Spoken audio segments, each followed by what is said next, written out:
All right, we're going to keep reading. I was on a runaway horse with no way to stop him. Duke kept running faster and faster. I tried to reach down for the flailing reins, only to lose my balance and nearly fall off. Finally, I got a hold of one of them. I pulled as hard as I could. This made Duke run in a circle. The circle got smaller and smaller until he slowed down enough for me to reach the other rein and stop him. When I got back, I put Duke away and went to Penny's pen. I climbed the fence next to her. She whuffled and came close to me. I put my arms around her. My tears rolled down her neck. Through my tears, I could see a figure watching me from over the fence. It was the old man. I looked away. I didn't want him to see me crying. I heard Mrs. Mack's voice say, "It's all right, Hap. I'm here with her now." I looked up, and she was talking to that old man. He turned and went toward his house. Then she hugged me. "Every time I think I know horses, something happens," I sobbed. "Sugar," she said softly, "that's how you learn. The more of them you ride, the more experiences you have, the better rider you'll be." "There is so much I don't know," I cried. "Never feel you know it all. That's when you get hurt." "I'll never be the rider I want to be." Mrs. Mack looked intently into my eyes. "Duke ran away with you, but you did exactly the right thing. You stayed with the saddle, you got a hold of one rein, and pulled him into a circle.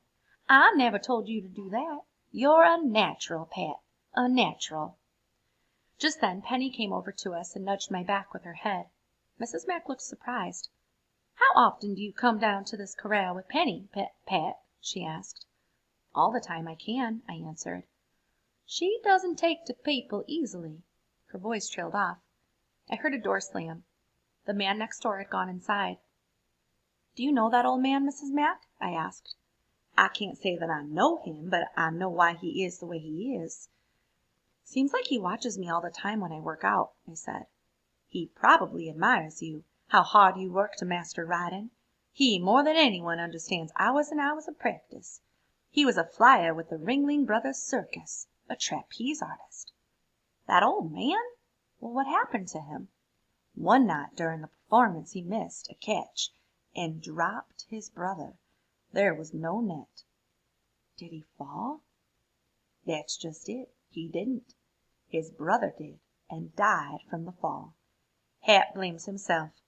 So now he's crippled up, see? Crippled up inside, Pat." The next morning when I came to the stables, I brought a sack of molasses cookies that my grandma had made. I put them near Hap's back door and waited by the stable door until I saw him collect them and take them into his house. From that day on, the cookies were as much a part of my mornings as visiting my sweet copper Penny. And one day when the blacksmith came to shoe her, Penny hated being shod, so I stayed near to assure her. He pounded extra shoeing nails into rings for us kids. I asked him if he'd make a larger one for my dad, but instead of giving the ring to my dad, I put it in the next bag of cookies that I left at Hap's back door. There's some community building going on there. My beautiful copper penny. As each day passed and the summer was coming to an end, I yearned to ask Mrs. Mack if just once I could get on Penny's back. One rainy day I had almost summoned enough courage to approach her when Mrs. Mack asked me to go to the mill with her for feed. We climbed into her impala and set off. We didn't talk for a time. We just rode.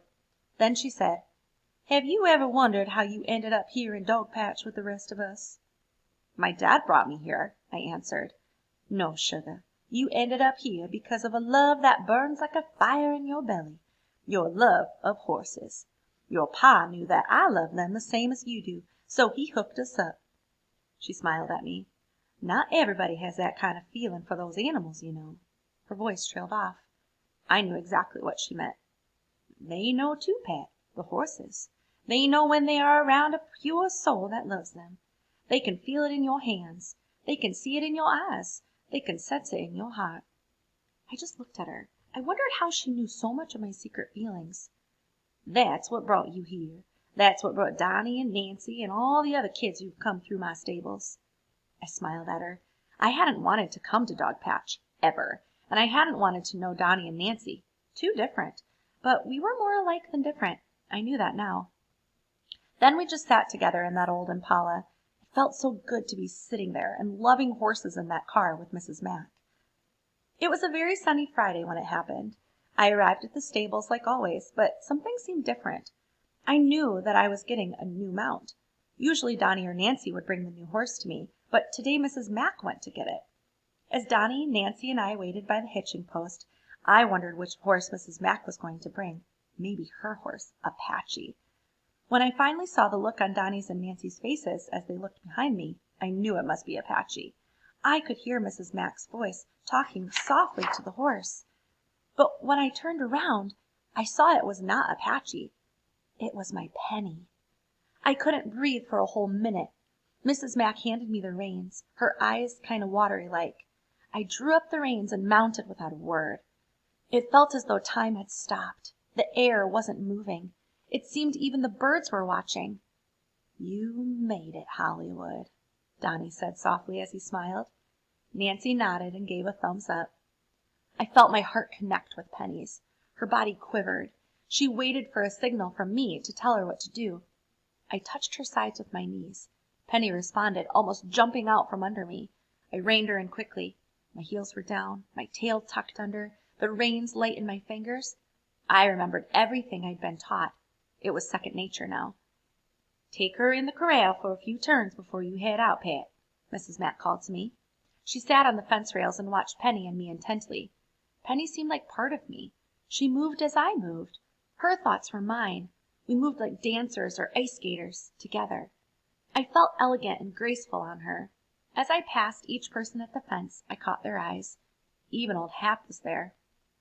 When I pulled up in front of Mrs. Mack, my mouth formed the words, "Thank you, thank you." Mrs. Mack opened the gate and waved us toward the trail. We trotted through the gate, then we paused. Penny reared and I threw my hand over my head like a cowboy. My heart was singing. Just then, a leaf blew across the road in front of us. A single leaf. Penny stopped so suddenly that she leapt to the left. I lost my balance and fell from her back hard to the ground. I held on to the reins and she dragged me for a few feet. I fought back the tears and the feeling of disappointment and terror. When Penny finally stopped, I slowly stood up, dazed. My back hurt. Everyone watched me. I started to lead Penny back to the stables when I heard Mrs. Mack shout, "No, Pet, get back on that mare. Get on now." I couldn't. I was suddenly afraid of Penny, afraid of her. "Get back on, Pet," Mrs. Mack coaxed. My tailbone hurt so much that I could hardly walk, but I knew that Mrs. Mack was right. I had to get back on her. My heart was pounding in my ears. I came up beside Penny's neck. "There, girl," I heard myself saying to her. I gathered up the reins, turned the stirrup, stepped into it, and flung myself back into the saddle. I leaned into Penny's withers. They shivered for a moment. I caught my breath. Then she leaned back into me, and I knew she had forgiven my inexperience. She was willing to try again. I sat straight in the saddle. Penny arched her neck and held her tail high. She reared slightly again, her hooves dancing, and we were under way. My breath caught when she stumbled on the ridge in the middle of the road, but after that her steps were sure and proud. A touch from my knee and she broke into an elegant trot. Another and she broke into a rocking canter. I found myself laughing out loud for the sheer pleasure of being on Penny's back. Everyone around the corral started to clap, even old Hap. As I cantered by him, I could see a grin. Donnie and Nancy cantered up to me. We exploded down the road together, the three of us.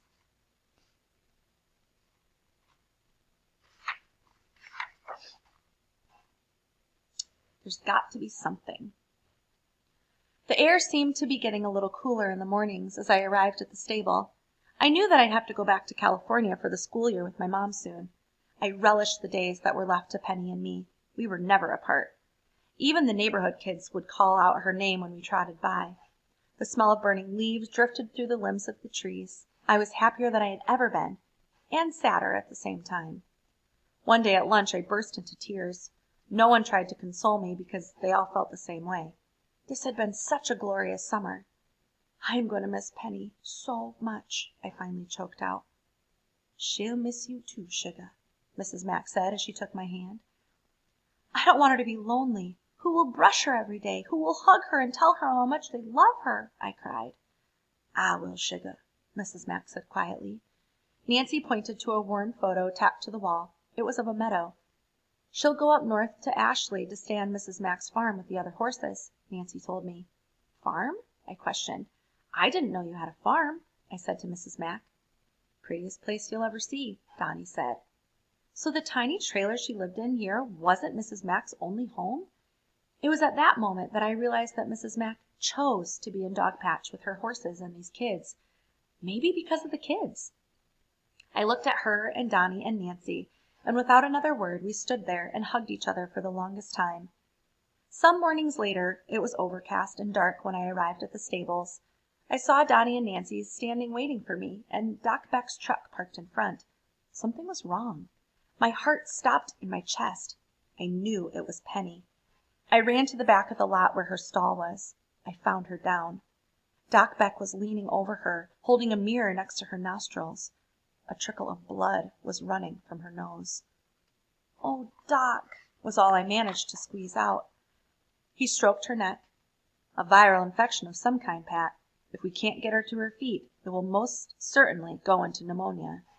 "Oh, God, please, please," were the only words that came to me. My heart was pounding. "This isn't good, Pat. When an animal this size lies down with an ailment like this, the lungs will fill with body fluid. She'll drown in her own blood if we can't get her to her feet." I sank to my knees and pulled her head into my lap. "Her only hope is for us to somehow suspend her so that she can stand. Right now she can't support her own weight." "Then let's try to get her up. We have to!" I screamed. "She needs a Springer sling," Doc Beck said thoughtfully. "We don't have one at the college." Doc Beck taught there. "We could send to Ann Arbor, but that would take hours. We don't have that kind of time." "We have to try," I sobbed. "I'm sorry," Doc Beck said. "Pat, sugar," Mrs. Mack pleaded. Penny rattled when she struggled to breathe. Her lungs were already filling. Her eyes looked dim and full of pain. I watched Doc Beck fill a huge syringe. "She'll suffer otherwise, Pat," Donnie was saying, through his own tears. Nancy rocked to her knees. "I'm so sorry. I'm so sorry, Pat." I started sobbing so hard that drool fell in ribbons from my mouth. "Mrs. Mack," I said between sobs, will you take her to the farm? Bury her there. Promise me." She squeezed my hand. I knew she would. Doc Beck took the needle and held it up to the light at the fluid in it, then moved toward Penny. I closed my eyes and held her head next to my heart. Then the stable door swung open. We looked up. It was Hap. "Donnie told me," he said gruffly. "Well, you ain't tried everything yet." "Hap, there's nothing to be done," Doc Beck cautioned him. "That sling Donnie said you needed. I think we could make it out of this." He pulled a huge canvas bag through the stable door. "It's my riggin', Bernice," he said to Mrs. Mack. "My riggin' from the circus. Got more in the shed if you need it." Doc Beck smiled and pulled open the bag. There certainly is apparatus here that we might use. All right." Everyone sank to their knees and pulled Hap's rigging out onto the floor. I had never seen so many ropes, pulleys, brass fittings, wide pieces of leather in my life. Mrs. Mack was looking up at a crossbeam above the stall. "This beam will hold her weight," she said. Mrs. Mack, Doc, and Hap, with us helping, worked as fast as they could to make the sling. "A perfect Springer sling," Doc Beck finally said. Then we managed to ease the rigging around Penny's withers and hindquarters, and we all pulled. But it was no use. We didn't have the strength to get her to her feet. "Get up, girl. Get up, my beautiful copper Penny," I pleaded. But Penny didn't move.